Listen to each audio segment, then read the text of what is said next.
আসসালামু আলাইকুম গাইজ, আপনারা সবাই কেমন আছেন? আশা করি আল্লাহর রহমতে ভালো আছেন। আমিও আপনাদের দোয়ায় অনেক অনেক বেশি ভালো আছি। প্রতিবারের মতো এবারও একটি নতুন ভিডিও নিয়ে আপনাদের মাঝে হাজির হয়েছি। তো আজকের ভিডিওতে কি থাকছে আপনারা দেখতে থাকুন। আজকের ভিডিওতে থাকছে চিংড়ি মাছের বড়া। তো চিংড়ি মাছের বড়াটা আমি কিভাবে তৈরি করব আপনারা দেখতে থাকুন। এখানে চিংড়ি মাছ বেটে নিয়েছি আর এখানে বেটে নিয়েছি মুসুরির ডাল। এখন এর সঙ্গে গুঁড়ো মশলা দিয়ে দিব। তো কি কি মশলা আমি এখানে অ্যাড করব আপনারা দেখতে থাকুন। প্রথমে দিয়ে দিব স্বাদমতো লবণ, পরিমাণ মতো হলুদের গুঁড়া দিয়ে দিব, জিরা গুঁড়া দিয়ে দিব পরিমাণ মতো গরম মশলার গুঁড়া দিয়ে দিব, শুকনা মরিচের গুঁড়া দিয়ে দিব পরিমাণ মতো, শিলে বেটে নেওয়া পেঁয়াজ রসুন 1 চামচ পরিমাণে দিয়ে দিলাম, সামান্য পরিমাণে দিয়ে দিব আদা বাটা।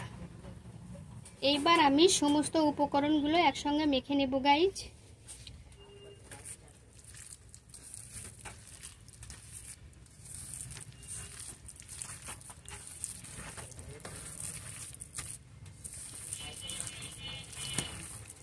গাইজ হয়ে গিয়েছে আমার মাখানো। এবার চলুন চিংড়ি মাছের বড়াগুলো বানাতে যাই। তো গাইজ চলে এসেছে বড়াগুলো ভাজতে। চুলের উপরে একটা কড়াই দিয়েছি, কড়াইতে সামান্য পরিমাণে সয়াবিন তেল দিয়ে দিব।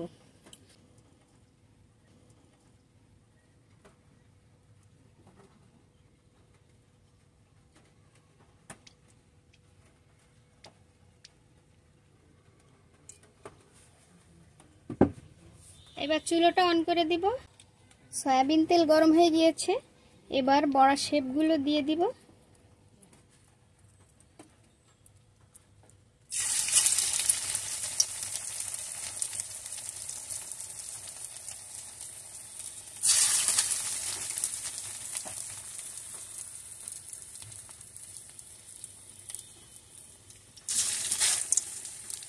গাইজ একটুও স্কিপ করবেন না, পুরো ভিডিওটা আপনারা দেখতে থাকুন। এভাবে আমি অল্প আছে বড়াগুলো ভেজে নেব। এই পাশ ভাজা হয়ে গিয়েছে গাইজ, উল্টিয়ে দিব।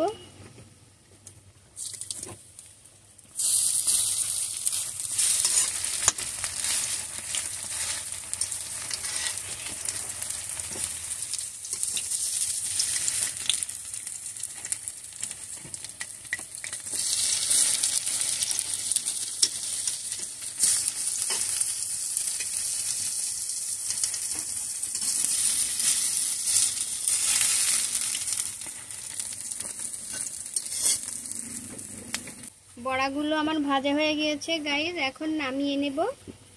এভাবে আমি অন্য বড়াগুলো তৈরি করে নেব।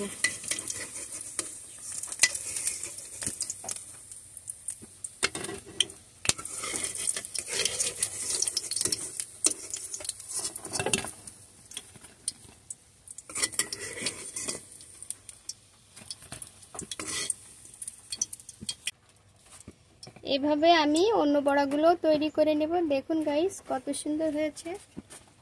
তো গাইজ এবার চিংড়ি মাছের বড়াগুলো রান্না করে নেব। কড়াইতে আরেকটু সয়াবিন তেল দিয়ে দিব। দিয়ে দিব পেঁয়াজ রসুন বাটা। পেঁয়াজ বাটাটা বড়া রান্না করাতে একটু বেশি লাগে। দিয়ে দিব আদা বাটা, দিয়ে দিব। এক এক করে সমস্ত গুঁড়া মশলাগুলো দিয়ে দিব। হলুদের গুঁড়া দিয়ে দিব 1 চামচ, জিরার গুঁড়া,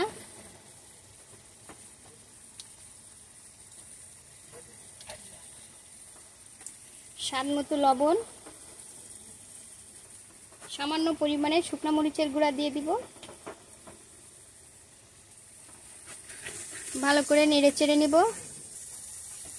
সামান্য পরিমাণে পানি দিয়ে দিব, কড়াইতে যেন লেগে না যায়।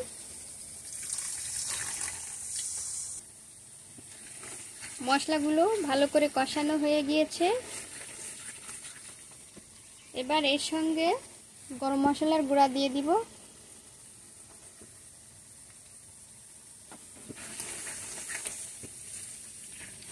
ভালো করে নেড়ে চেড়ে কষিয়ে নেব।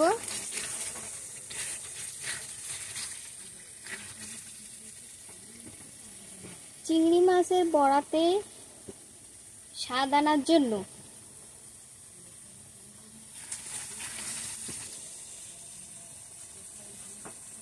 এখন এর সঙ্গে দিয়ে দিব নারকেলের দুধ। এই যে নারকেলের দুধ, এই নারকেলের দুধেই স্বাদ আনবে চিংড়ি মাছের বড়ার তরকারিতে।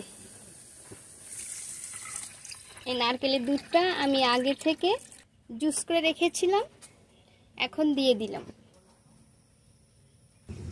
এখন আমি 5 মিনিটের জন্য ঢাকনা দিয়ে ঢেকে দিব।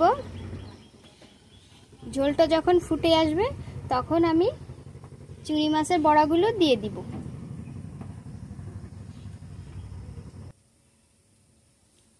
তো গাইস, এবার আমি ঢাকনাটা নামিয়ে নিব।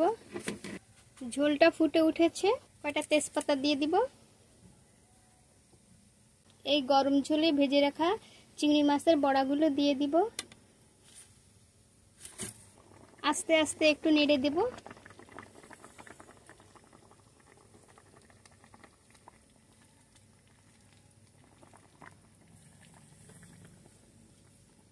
চিংড়ি মাছের বড়াগুলো দিয়ে বেশিক্ষণ রান্না করব না, 5-10 মিনিট রান্না করেই নামিয়ে নিব। তো গাইজ, হয়ে গিয়েছে আমার নারকেলের দুধ দিয়ে চিংড়ি মাছের বড়া রান্না করা। এবার এর উপর থেকে একটু জিরের গুঁড়ো ছড়িয়ে দিয়ে নামিয়ে নিব।